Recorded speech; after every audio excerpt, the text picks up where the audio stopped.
الحمد لله رب العالمين والصلاة والسلام على رسول الله وعلى آله وصحبه أجمعين. لا إله إلا الله وحده لا شريك له، له الملك وله الحمد وهو على كل شيء قدير. اللهم صل على سيدنا محمد وعلى آل محمد كما صليت على إبراهيم وعلى آل إبراهيم إنك حميد مجيد.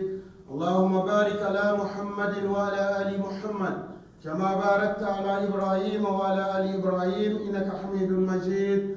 رب اشرح لي صدري ويسر لي أمري واحلل عقدة من لساني يفقهوا قولي. La louange est à Allah, le Seigneur de l'univers. Que la paix et le salut soient sur le prophète sallallahu alayhi wa sallam, ainsi que sa famille, ses compagnons et ses frères, ce jusqu'au jour du jugement dernier. Chers frères, alhamdulillahi rabbil alamin, nous venons de sortir d'un mois béni, un mois qui véritablement doit laisser des traces sur nous, sur nos comportements. La réussite de ce mois dépendra de l'impact que ce mois aura sur nous pour la suite. Si après ce mois de Ramadan, on délaisse la prière, à quoi aura servi le mois de Ramadan? Si après ce mois de Ramadan, on délaisse tout ce qui est générosité, tout ce qui est partage, tout ce qui est solidarité, à quoi aura servi ce mois de Ramadan? Alhamdulillahi Rabbil Alamin de l'avoir vécu, Alhamdulillahi Rabbil Alamin d'avoir pu poser un certain nombre d'actes, un certain nombre de comportements et d'attitudes. Et nous demandons à Allah subhanahu wa ta'ala par ses plus beaux noms, par ses plus beaux attributs, d'accepter nos œuvres et de nous récompenser au-delà de toute imagination. Amin. Chers frères, le thème d'aujourd'hui concerne l'éducation des enfants. Alhamdulillahi Rabbil Alamin, mon cheminement professionnel m'a permis de rencontrer beaucoup de jeunes de la communauté. Mon cheminement professionnel m'a permis également d'échanger et d'observer le cheminement, l'évolution d'un certain nombre de familles, d'un certain nombre de parents vis-à-vis de leurs enfants. J'aimerais vous dire à quel point je me sens concerné par cette éducation-là.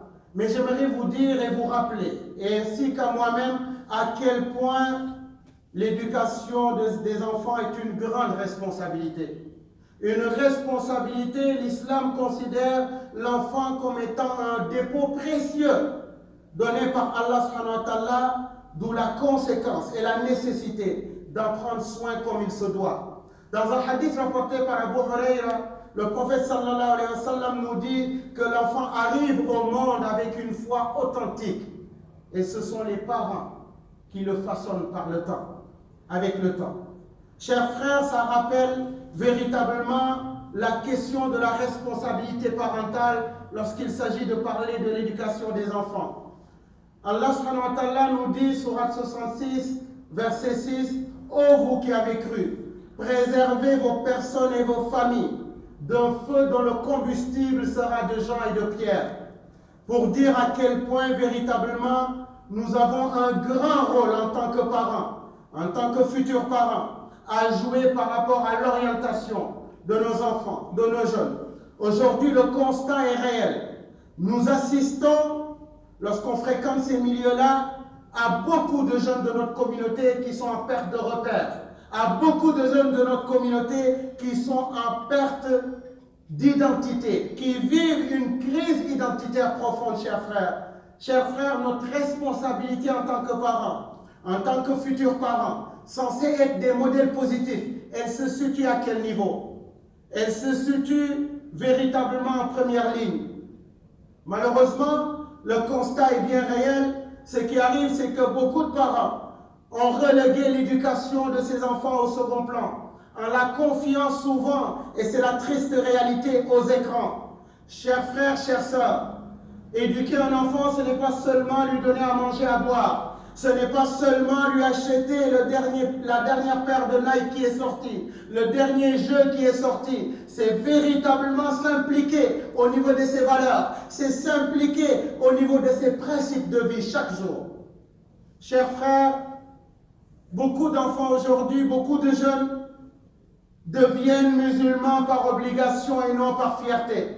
Ce qui est bien dommage. On devient musulman, on est musulman par fierté. Lorsqu'on sait véritablement la valeur que représente cette excellente et cette belle religion, lorsqu'on est conscient des valeurs et des principes qui sous-tendent cette belle religion, on ne devient pas musulman par obligation, on le devient par fierté. Combien de jeunes vont baisser la tête lorsqu'on parle de l'islam? Combien de jeunes vont véritablement vouloir changer de sujet lorsqu'on parle de religion, lorsqu'on parle de l'islam? Parce qu'ils ne sont pas fiers de ce qu'ils sont. Ce qui est vraiment dommage, ce qui est vraiment déplorable et ce qui entraîne la nécessité en tant que parent responsable, parent digne de ce nom, de revoir véritablement comment nous pouvons valoriser cette religion qui est merveilleuse, cette religion avec des valeurs, avec des principes inégalables, cette religion avec un prophète qui a été envoyé à l'humanité tout entière en guise de miséricorde, un prophète, je veux parler du prophète sallallahu alayhi wa sallam, avec un comportement et des valeurs hors du commun, avec un comportement et des valeurs qui ont traversé le temps et l'espace et qui doivent véritablement nous servir pour pouvoir mettre en valeur cette belle religion. Quand je vois des enfants qui baissent la tête lorsqu'on parle de religion, quand j'entends cette petite fille de 4 ans qui, après les préparatifs de l'Aïd, après que son père ait pris le temps de lui expliquer c'était quoi l'Aïd, de lui expliquer à quel point c'est la joie, c'est le partage, c'est la générosité, c'est la fraternité. Cette petite fille qui dit, papa, tu sais quoi? Moi, j'aime être musulman. J'aime être musulman. Chers frères, on n'est pas musulman par obligation, on l'est par fierté. On est fiers de ce que nous sommes. Mais lorsqu'on entend le discours médiatique, on doit se lever avec un comportement, non avec des paroles seulement. Chers frères, les comportements, les actes de tous les jours sont plus forts que les paroles. Lorsque tu entends que l'islam est une religion de violence, lorsque tu entends un discours profondément négatif sur la religion, lève-toi et à travers ton comportement, montre d'abord à ta famille, montre à tes enfants qui t'observent, montre à l'humanité tout entière que c'est autre chose l'islam, que c'est merveilleux. Donne aux autres l'envie de venir découvrir ce que tu es.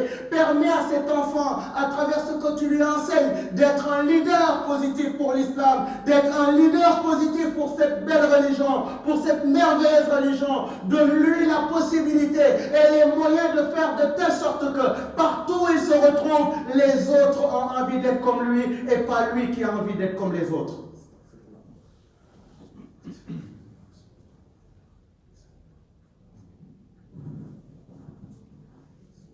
Alhamdulillah wahda wa salatu wa salam ala man la nabiyya ba'da. Chers frères, je sais que beaucoup de parents sont bien intentionnés. Lorsqu'on pose la question à ses parents, qu'est-ce que vous voulez pour votre enfant? Vous connaissez tous la réponse. Nous tous, nous voulons même que nos enfants deviennent meilleurs que nous. Nous voulons tous que nos enfants réussissent. Et je ne parle pas de cette réussite éphémère, chers frères. Avoir beaucoup d'argent, accumuler beaucoup de diplômes, à quoi ça sert lorsqu'on a un comportement déplorable? À quoi ça sert lorsqu'on n'est pas un modèle dans l'entreprise où on travaille, lorsqu'on ne fait pas preuve de sagesse, lorsque dans la conduite on n'est pas exemplaire? À quoi ça sert de dire il a 10 millions de dollars, il a 15 masters, 3 doctorats? À quoi ça sert si le comportement n'est pas au rendez-vous, si l'attitude n'est pas au rendez-vous, chers frères? Chers frères, ça ne sert à rien. Le meilleur des investissements, c'est de lui permettre de gagner pour l'éternité. Gagner pour l'éternité, c'est quoi, chers frères? C'est d'entrer paisiblement au paradis. Chers frères, en tant que parents et futurs parents, nous avons une véritable mission à accomplir. Nous demandons à Allah subhanahu wa ta'ala de nous faciliter l'accomplissement de cette mission. Nous demandons à Allah subhanahu wa ta'ala par ses plus beaux noms, par ses plus beaux attributs, de nous permettre chaque jour, non pas avec nos paroles, mais surtout avec nos actes, d'être des modèles positifs pour nos enfants. L'enfant apprend à travers ce qu'il voit, non à travers ce qu'il entend. Chers frères, avec l'enfant, il faut jouer sur les conséquences positives. Il ne faut pas jouer sur la peur, il faut jouer sur la complicité. Il faut jouer sur la douceur. Le prophète sallallahu alayhi wa sallam nous dit Dans un hadith rapporté par Muslim, ne fait pas partie des nôtres celui qui n'est pas affectueux vis-à-vis de son enfant. La douceur, chers frères, permet d'accomplir de grandes choses. Lorsqu'on lit un hadith à la maison en parlant de douceur et qu'à la minute qui suit on crie sur l'enfant, on vient de faire le contraire de ce qu'on vient de dire, chers frères, l'impact n'aura pas de résultat. Chers frères, il faut jouer sur les conséquences positives. Il ne faut pas jouer sur la peur. Il y a une différence lorsqu'on dit à un enfant, si tu ne pries pas, voilà ce qui t'attend, tu vas, etc. Et si tu pries, voilà ce que tu auras. Chers frères, il faut inverser la pédagogie. Il faut commencer par dire à l'enfant que Allah subhanahu wa ta'ala nous dit clairement qu'il a préparé pour ses serviteurs pieux un paradis qu'aucun œil n'a jamais vu, un paradis qu'aucune oreille n'a jamais entendu, avec des choses qu'aucun œil n'a jamais vues, avec des choses qu'aucune oreille n'a jamais entendues, et avec des choses qu'aucun esprit, aucun cœur n'a jamais imaginées, chers frères. Chers frères, encore une fois, la mission, elle est là. Qu'on veuille la prendre ou pas, en tant que parent, en tant que futur parent. L'investissement humain est un investissement qui rapporte pour l'éternité. Lorsqu'on investit sur l'éducation de l'enfant, en termes de valeurs, en termes de principes, on est en train d'investir sur une religion merveilleuse, car cet enfant, encore une fois, donnera aux autres l'envie d'être comme lui, à travers son comportement, le comportement de la droiture, le comportement de la générosité, le comportement du partage. Chers frères, éduquer est une chose, savoir éduquer en est une autre.